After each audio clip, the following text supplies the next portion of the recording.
NEET தேர்விற்கு எதிராக 21ஆம் தேதி காங்கிரஸ் நாடு தழுவிய போராட்டம், 24ஆம் தேதி தமிழ்நாடு முழுவதும் போராட்டம் நடத்தப்படும் என திமுக அறிவிப்பு.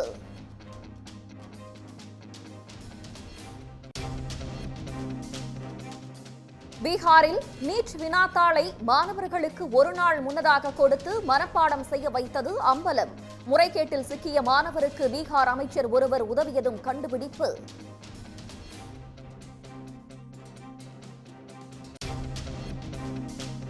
அதிமுகவை காப்பாற்றப் போவதாக சசிகலா கூறியதற்கு எடப்பாடி பழனிசாமி பதிலடி.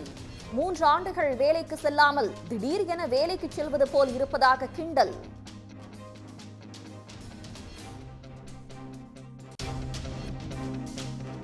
இலங்கை கடற்படையால் கைது செய்யப்பட்ட தமிழக மீனவர்கள் 4 பேரை விடுதலை செய்ய நடவடிக்கை எடுக்க வேண்டும். வெளியுறவுத்துறை அமைச்சர் ஜெய்சங்கருக்கு முதலமைச்சர் மு க ஸ்டாலின் வலியுறுத்தல்.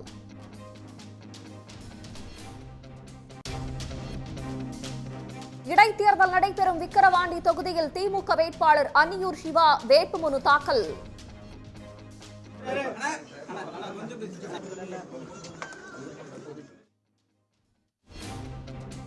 பாஜக கூட்டணியில் போட்டியிடும் பாமக வேட்பாளர் சி அன்புமணியும் மனு தாக்கல் செய்தார். வருகின்ற 22, 23 தேதிகளில் நீலகிரி, கோவை மாவட்டங்களில் மிக பலத்த மழைக்கு வாய்ப்பு. 23ஆம் தேதி திருப்பூர், ஈரோடு, தருமபுரி, சேலம் உள்ளிட்ட 7 மாவட்டங்களில் கனமழை பெய்யும் என வானிலை மையம் தகவல்.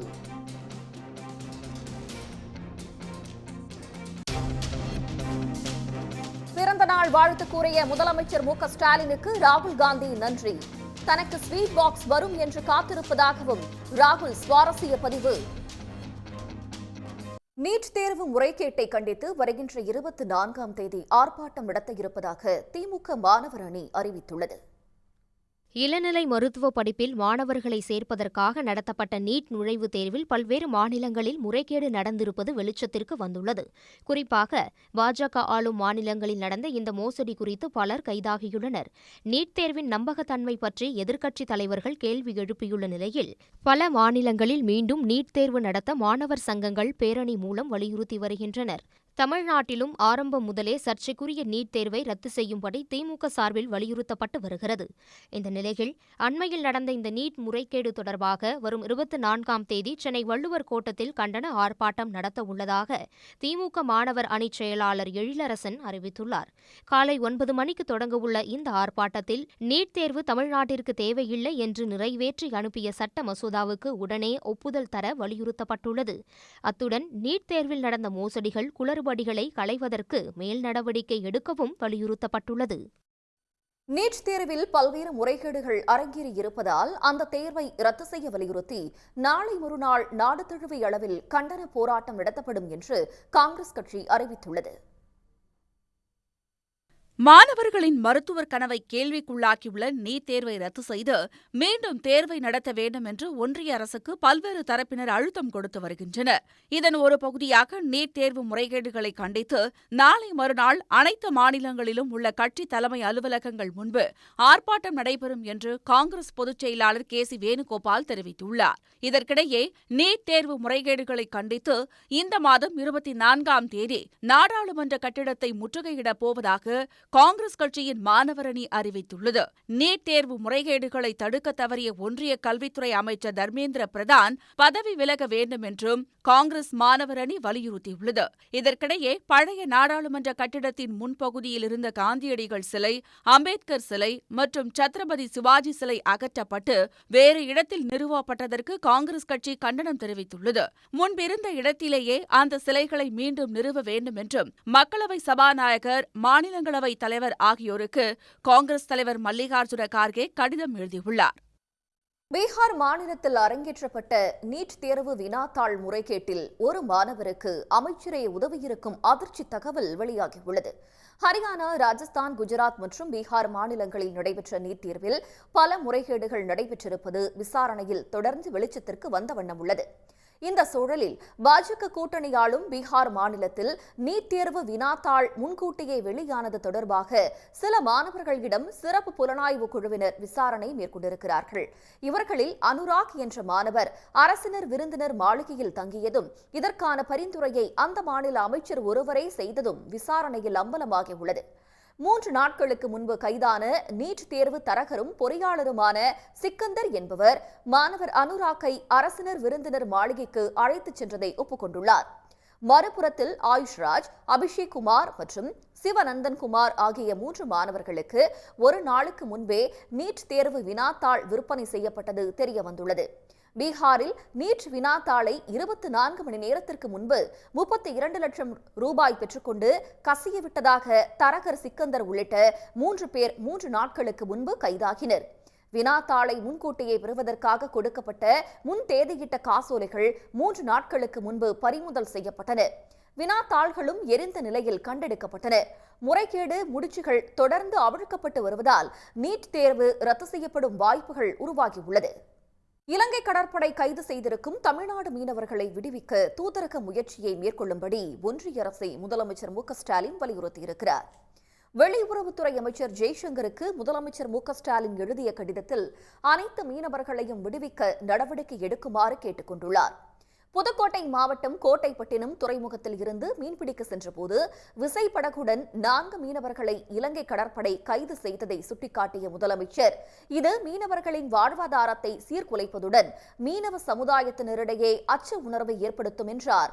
இலங்கை அரசின் கட்டுப்பாட்டில் தற்போது 15 மீனவர்களும் 162 மீன்பிடி படகுகளும் இருப்பதாக ஸ்டாலின் கடிதத்தில் குறிப்பிட்டுள்ளார்.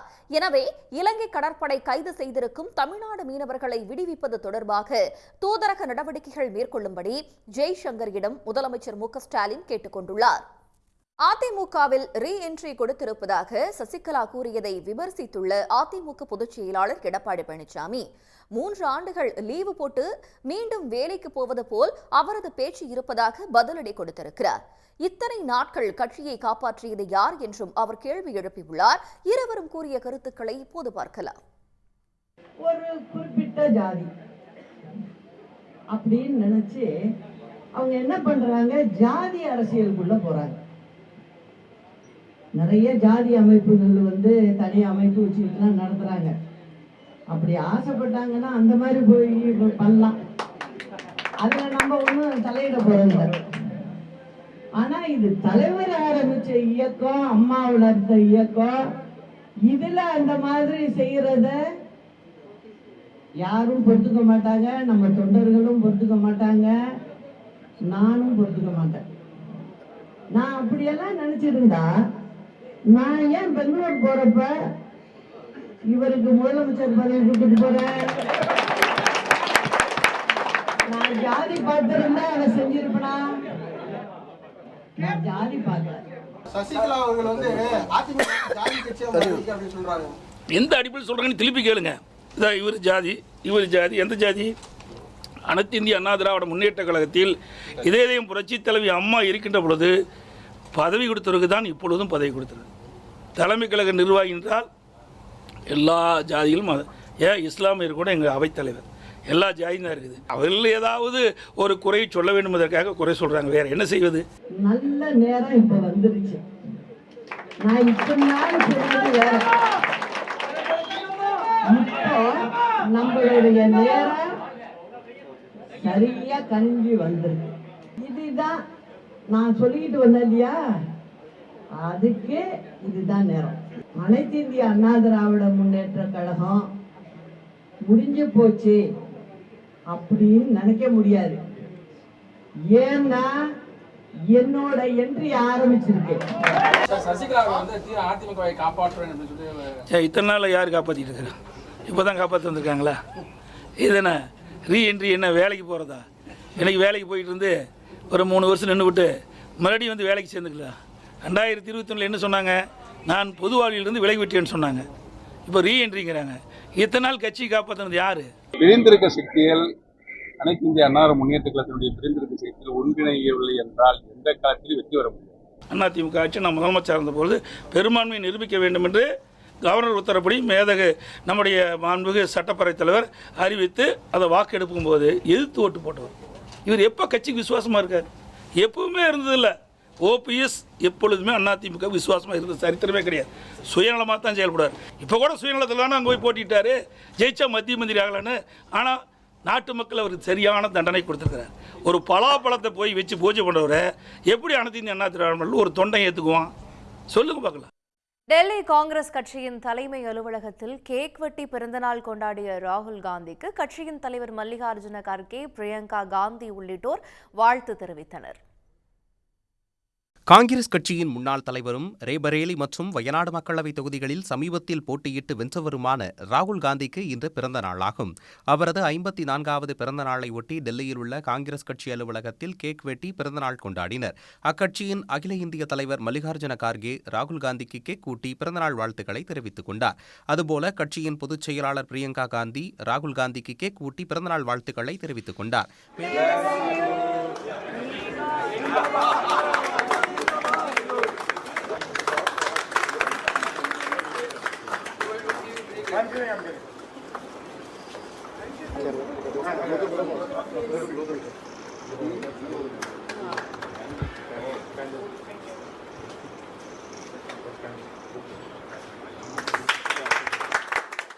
மேலும் அக்கட்சியின் பொதுச் செயலாளர் KC வேணுகோபால் உள்ளிட்டோரும் ராகுல் காந்திக்கு வாழ்த்துக்களை தெரிவித்தனர்.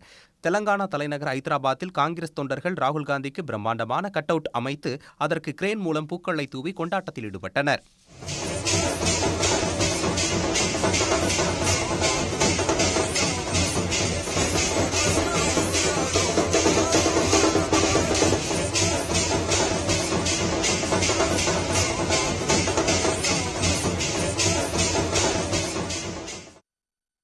பிறந்தநாள் காணும் தனக்கு வீடியோ வெளியிட்டு வாழ்த்து கூறிய தமிழ்நாடு முதலமைச்சர் மு க ஸ்டாலினுக்கு காங்கிரஸ் MP ராகுல் காந்தி நன்றி தெரிவித்திருக்கிறார். ராகுல் காந்தி இன்று 54வது பிறந்த நாளை காண்பதை ஒட்டி நாடு முழுவதும் காங்கிரஸ் தொண்டர்கள் உற்சாக கொண்டாட்டத்தில் ஈடுபட்டனர். பல்வேறு அரசியல் கட்சி தலைவர்களும் ராகுல் காந்தியை நேரில் சந்தித்தும் சமூக வலைதளங்கள் வாயிலாகவும் வாழ்த்தியுள்ளனர். அந்த வரிசையில் ராகுலுக்கு பிறந்தநாள் வாழ்த்து கூறிய முதலமைச்சர் மு க ஸ்டாலின் சிறப்பு காணொலியை தன்னுடைய எக்ஸ் தளத்தில் பதிவிட்டுள்ளார். அதில் நாட்டு மக்களுக்காக அர்ப்பணிப்புடன் செயலாற்றும் ராகுல் காந்தி மிக உயர்ந்த இடத்திற்கு செல்வார் என்றும் இந்த ஆண்டு முழுவதும் ராகுலுக்கு வளர்ச்சி மற்றும் வெற்றிகள் வந்து சேரட்டும் என்று வாழ்த்தியுள்ளார். பிரதர் ராகுல் அவர்களே, my blood is mixed with your soul. I do have the right to call myself Tamil. So who are you getting sweets for? My brother Stalin. அவர் வழங்கின இனிப்பு எதிர்க்கட்சியினருடைய கணிப்பு கட பொய்யாக்குச்சு. My brother Stalin, elder brother Stalin. I don't call any other politician brother, huh?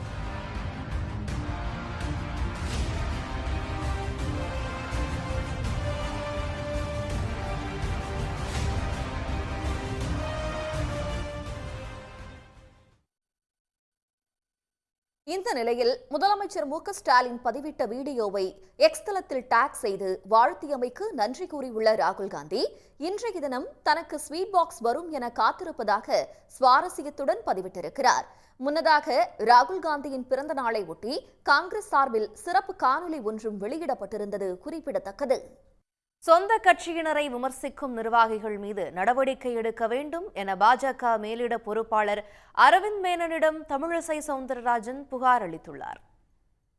மக்களவைத் தேர்தலுக்கு பிறகு முதல் முறையாக பாஜக மாநில தலைவர் அண்ணாமலை தலைமையில் கட்சியின் மையக்குழு கூட்டம் தியாகராயர் நகரில் உள்ள பாஜக அலுவலகத்தில் நடைபெற்றது. அப்போது பாஜக மேலிட பொறுப்பாளர் அரவிந்த் மேனனிடம் தமிழிசை சவுந்தரராஜன் புகார் அளித்ததாக கூறப்படுகிறது. அதில் பாஜகவைச் சேர்ந்தவர்களே தன்னை விமர்சிப்பதாகவும் சமூக ஊடகங்களில் பாஜக நிர்வாகிகளே ஒருவரை ஒருவர் தாக்கி கருத்து பதிவிடுவதை தடுக்க வேண்டும் என்றும் அவர் வலியுறுத்தியதாக தெரிகிறது. சொந்த கட்சியினரையே விமர்சிக்கும் நிர்வாகிகள் மீது பாஜக தலைமை நடவடிக்கை எடுக்க வேண்டும் என்றும் தமிழிசை சவுந்தரராஜன் கேட்டுக் கொண்டுள்ளதாகவும் பாஜக வட்டாரங்கள் தெரிவித்துள்ளன. நேர்மறையாக சொன்ன சில கருத்துக்கள் வேண்டுமென்றே ஏதோ கட்சிக்கு எதிராக சொன்ன மாதிரியும் தலைவருக்கு சொன்னா எதிராக மாதிரியும் தயவு செய்து நீங்க சொல்லாதீங்க. நான் என்னோட கருத்தை இப்ப எங்க எல்லாத்துக்குமே கருத்து சுதந்திரம் இருக்கு. அதை இப்ப கூட என்னமோ நான் நிர்வாகிகளுக்கு எதிராக கருத்து சொன்ன மாதிரி அப்படிலாம் இல்லை. தேர்தல் தோல்வியை தொடர்ந்து சமூக வலைதளங்களில் அண்ணாமலை தமிழிசை ஆதரவாளர்கள் ஒருவரை ஒருவர் விமர்சித்து வந்தனர். அண்ணாமலையின் ஆதரவாளர்கள் செயல்பாட்டுக்கு தமிழிசை சவுந்தரராஜன் பகிரங்க கண்டனம் தெரிவித்திருந்தார். அடுத்த சில நாட்களில் ஆந்திராவில் நடைபெற்ற சந்திரபாபு நாயுடு பதவியேற்பு விழாவில் தமிழிசையை அழைத்து அமித்ஷா கண்டித்தார். அடுத்த 3 நாட்களில் தமிழிசையை அண்ணாமலை அவரது இல்லத்துக்கே சென்று சந்தித்து பேச்சுவார்த்தை நடத்தினார். இந்த சந்திப்பு மூலம் அண்ணாமலை தமிழிசை ஆதரவாளர்கள் மோதல் முடிந்ததாக கருதப்பட்ட நிலையில் தமிழிசை அளித்துள்ள புகாரால் பரபரப்பு ஏற்பட்டுள்ளது. தமிழ்நாடு முழுவதும் பரவலாக பல இடங்களில் மிதமானது முதல் கனமழை பெய்துள்ளது. கன்னியாகுமரி மாவட்டத்தில் கடந்த 1 மாதமாக தொடர்ந்து மழை பெய்த நிலையில் கடந்த வாரம் மழை இல்லாமல் இருந்தது. இந்நிலையில் நேற்று இரவு முதலே கன்னியாகுமரி மாவட்டத்தின் பல இடங்களில் மழை பெய்துள்ளது. இன்று மலையோர பகுதிகளான நாகர்கோவில், செட்டிக்குளம், ஆசாரிப்பள்ளம் சுற்றுவட்டாரத்தில் 1 மணி நேரமாக கனமழை பெய்துள்ளது.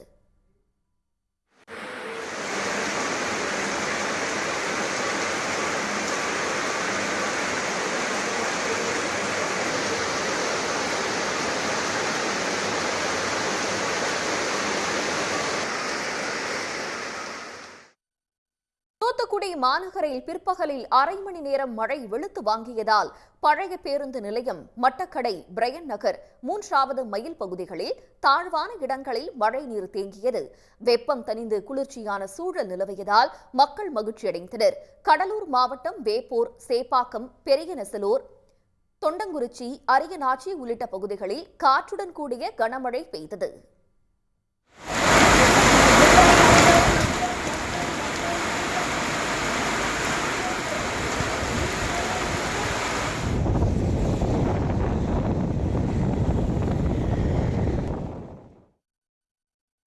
தஞ்சையில் காலையில் வெயில் சுட்டெரித்த நிலையில் பிற்பகலில் வானம் மேகமூட்டத்துடன் காணப்பட்டது.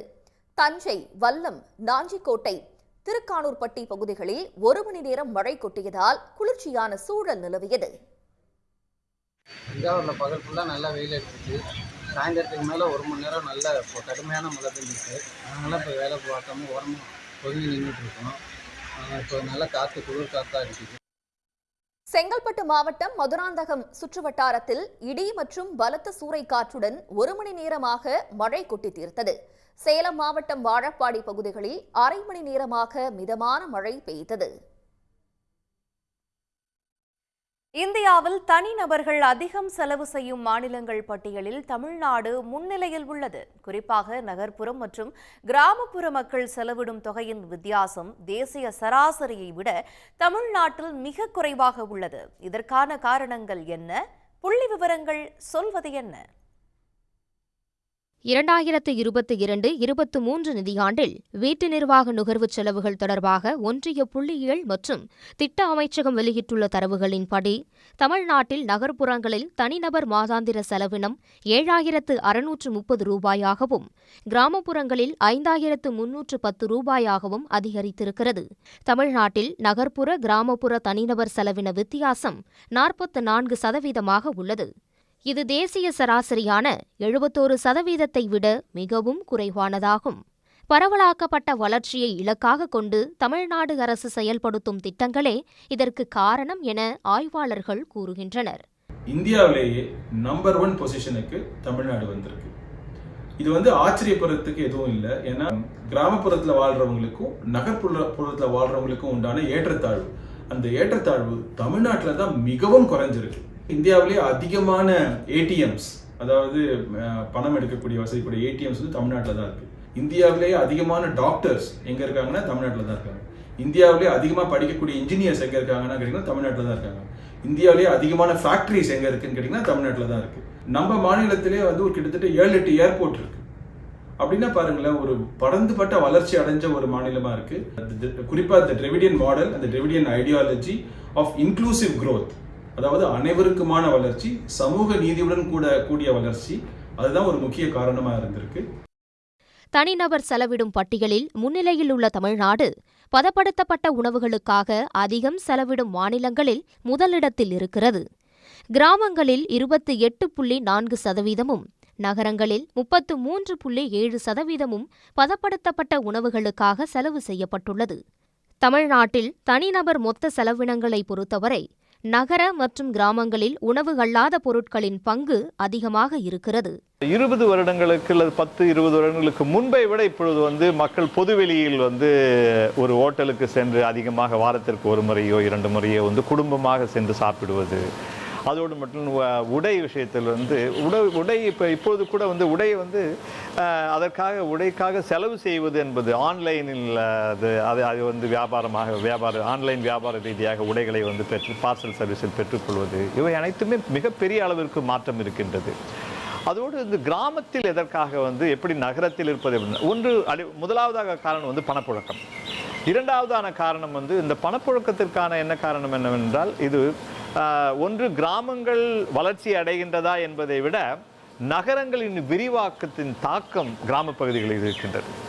ஆடைகள் அணிகலன்களுக்கு கிராமங்களில் 9.3%, நகரங்களில் 7.1% செலவிடப்பட்டுள்ளது. போக்குவரத்திற்காக கிராமங்களில் 18%, நகரங்களில் 16.1% செலவு செய்யப்பட்டுள்ளது. வீட்டு உபயோகப் பொருட்கள் வாங்குவதற்காக கிராமப்புறங்களில் 14.9% செலவிடப்படும் நிலையில் நகர்ப்புறங்களில் 11.1% மட்டுமே செலவிடப்படுகிறது. அதே நேரத்தில் கல்விக்காக கிராமப்புறங்களில் 6.1% செலவிடப்பட்ட நிலையில் நகர்ப்புறங்களில் 8.5% செலவு செய்யப்பட்டுள்ளது. எரிபொருள், மின்சாரம், மருத்துவ தேவைகளுக்கு கிராம மக்கள் தனிநபர் வருமானத்திலிருந்து 9.2, 11.6% செலவு செய்துள்ளனர். இதே தேவைகளுக்கு நகர்ப்புற மக்கள் செலவிட்டது 7.9 மற்றும் 9.6% ஆகும். இது தவிர பொழுதுபோக்கிற்காக கிராம பகுதிகளில் 12.1% செலவிடப்பட்டுள்ள நிலையில் நகர்ப்புற மக்கள் 1% குறைவாக 11.2% செலவிட்டுள்ளனர். உணவு அல்லாத பொருட்களுக்கான செலவுகளை பொறுத்தவரை நகர்ப்புறத்தை விட கிராம பகுதிகளில் செலவினம் அதிகரித்துள்ளது.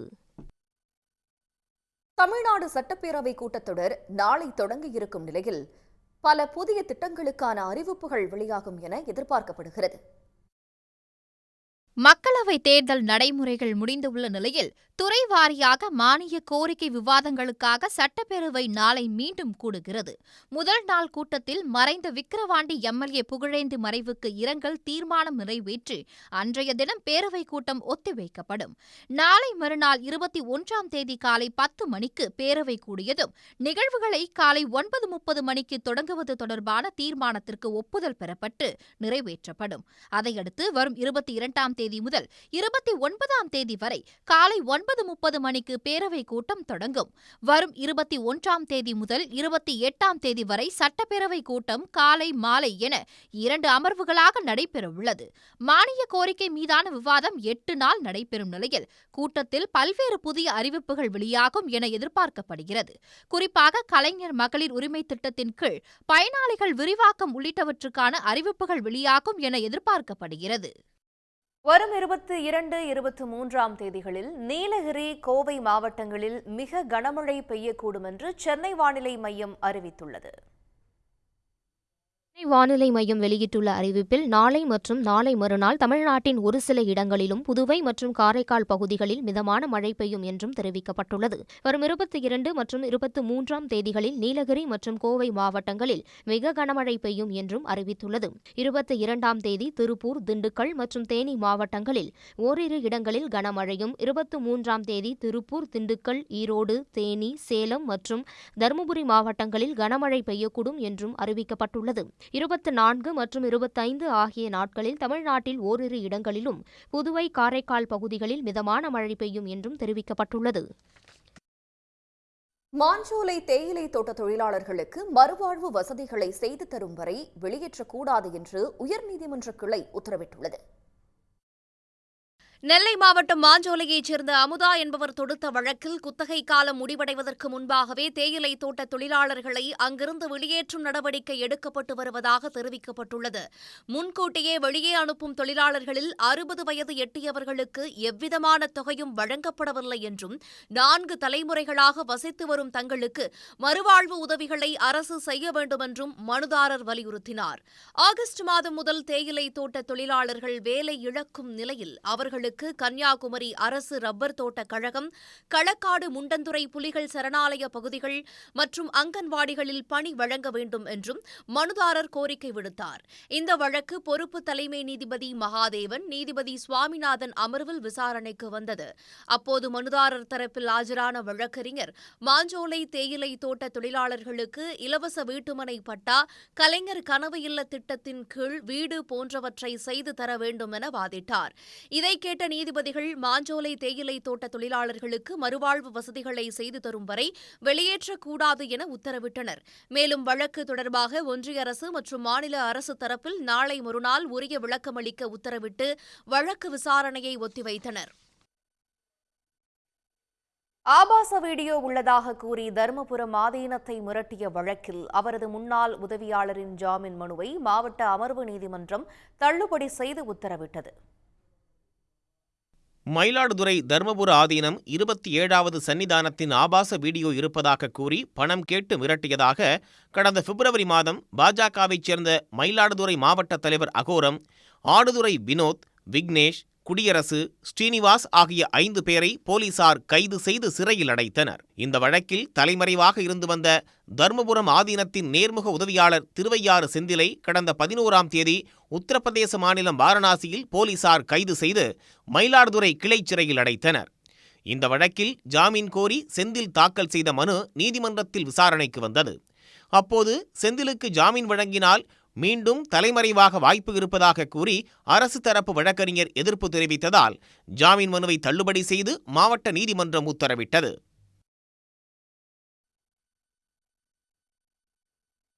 காஞ்சிபுரத்தில் வீட்டு மாடியில் வாடகைக்கு குடியிருந்தவர்கள் வீட்டை காலி செய்யாததால் மாடிக்கு செல்லும் படிக்கட்டுகளை உரிமையாளர் இடித்து தள்ளியுள்ளார். 2 குழந்தைகளுடன் மேல் மாடியில் சிக்கிய குடும்பத்தினரை தீயணைப்புத் துறையினர் மீட்டனர். காஞ்சிபுரம் போலீசாரை அவசர உதவி எண் 100 மூலம் தொடர்பு கொண்ட வேணுகோபால் என்பவர் புகார் ஒன்றை அளித்துள்ளார். அதில் மாவட்ட ஆட்சியர் அலுவலகம் அருகே உள்ள வானவில் நகர் பகுதியிலிருந்து அழைப்பதாகவும் சீனிவாசன் என்பவரது வீட்டின் மாடியில் வாடகைக்கு வசிப்பதாகவும் தெரிவித்துள்ளார். காலை திடீரென்று 10 பேருடன் வந்த வீட்டின் உரிமையாளர் சீனிவாசன் மாடிக்கு செல்லும் படிக்கட்டுகளை இடித்து விட்டதாகவும், இதனால் 2 குழந்தைகளுடன் குடும்பத்தினர் வெளியேற முடியாமல் மாடியிலேயே சிக்கியுள்ளதாகவும் புகார் அளித்துள்ளார். இதனையடுத்து அங்கு வந்த போலீசார் தீயணைப்புத் துறையினரின் உதவியுடன் வேணுகோபால், அவரது மனைவி, மகள், அவரது 2 குழந்தைகள் மற்றும் வேணுகோபாலின் தம்பி ஆகியோரை மீட்டுள்ளனர்.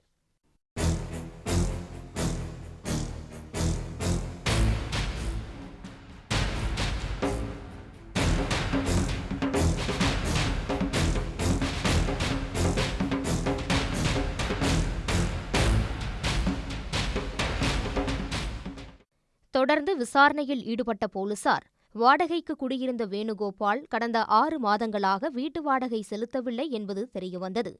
பக்கவாதம் ஏற்பட்டதால் வேணுகோபால் வீட்டிலேயே இருந்துள்ள நிலையில் வீட்டை காலி செய்யுமாறு வீட்டின் உரிமையாளர் சீனிவாசன் தொடர்ந்து கூறி வந்ததாகவும், ஆனால் வீட்டை வேணுகோபால் காலி செய்யாததால் ஆட்களுடன் வந்து படிக்கட்டை இடித்ததும் தெரியவந்துள்ளது.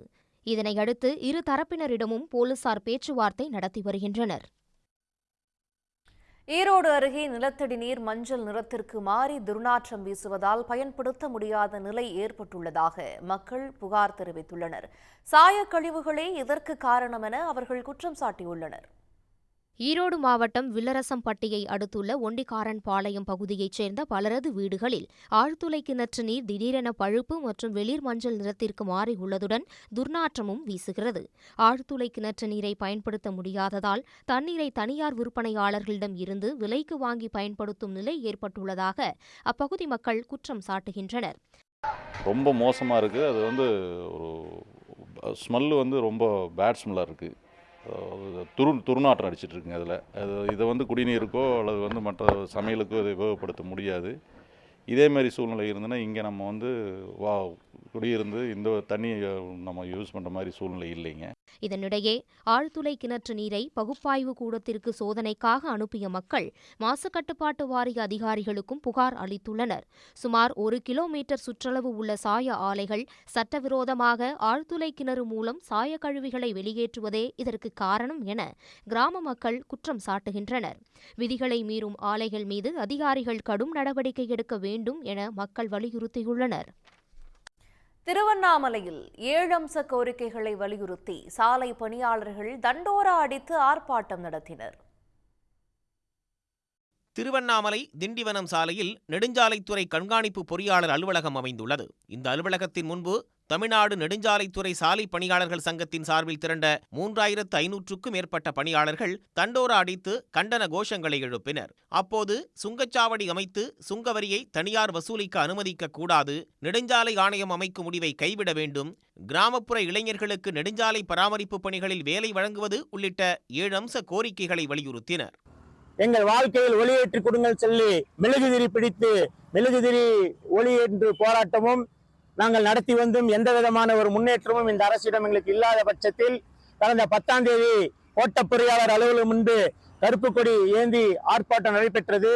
இன்று கண்காணிப்பு பொறியாளர் அலுவலகம் தண்டோரா போட்டு முழக்க போராட்டம் நடைபெற்றுக் கொண்டிருக்கிறது. சாலை பணியாளர்களின் இந்த திடீர் ஆர்ப்பாட்டத்தால் நெடுஞ்சாலைத்துறை கண்காணிப்பு பொறியாளர் அலுவலகம் சிறிது நேரம் பரபரப்போடு காணப்பட்டது. பிரிட்டன் பணக்காரராக அறியப்படும் இந்தியாவைச் சேர்ந்த அஜய் இந்துஜா குடும்பத்தினர் வீட்டுப் பணியாளருக்கு உரிய ஊதியம் வழங்காமல் பணி சுரண்டலில் ஈடுபடுவதாக குற்றச்சாட்டு எழுந்துள்ளது. பிரிட்டனின் முதல் 1000 பணக்காரர்கள் பட்டியலில் இந்தியாவைச் சேர்ந்த கோபிசந்த் இந்துஜா 37.196 பில்லியன் பவுண்டுகள் சொத்து மதிப்புடன் முதலிடத்தில் உள்ளார். அத்தகைய பெரும் பணக்காரரின் மகனான ஜெனீவாவில் வசிக்கும் அஜய் இந்துஜா குடும்பத்தினர் மீது தற்போது சுவிஸ் நீதிமன்றத்தில் வழக்கு தொடரப்பட்டுள்ளது. அதில் அக்குடும்பத்தினர் வளர்ப்பு நாய்க்கு செலவிடும் தொகையை விட குறைவாக வீட்டு பணியாளருக்கு ஊதியம் கொடுப்பதாக குற்றம் சாட்டப்பட்டுள்ளது.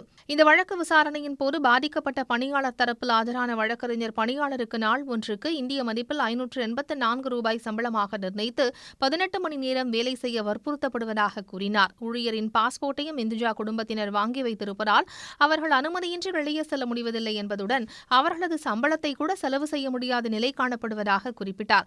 அஜய் இந்துஜா மற்றும் அவரது மனைவியை கைது செய்வதுடன் பாதிக்கப்பட்ட ஊழியருக்கு 33 கோடி ரூபாயை இழப்பீடு வழங்கவும் வழக்கறிஞர் கேட்டுக் கொண்டுள்ளார். ஆனால் இந்த குற்றச்சாட்டுகளை இந்துஜா குடும்பத்தினர் மறுத்துள்ளனர். உடனுக்குடன் செய்திகளை தெரிந்து கொள்ள சன் நியூஸ் பெல் ஐகானை கிளிக் பண்ணுங்க.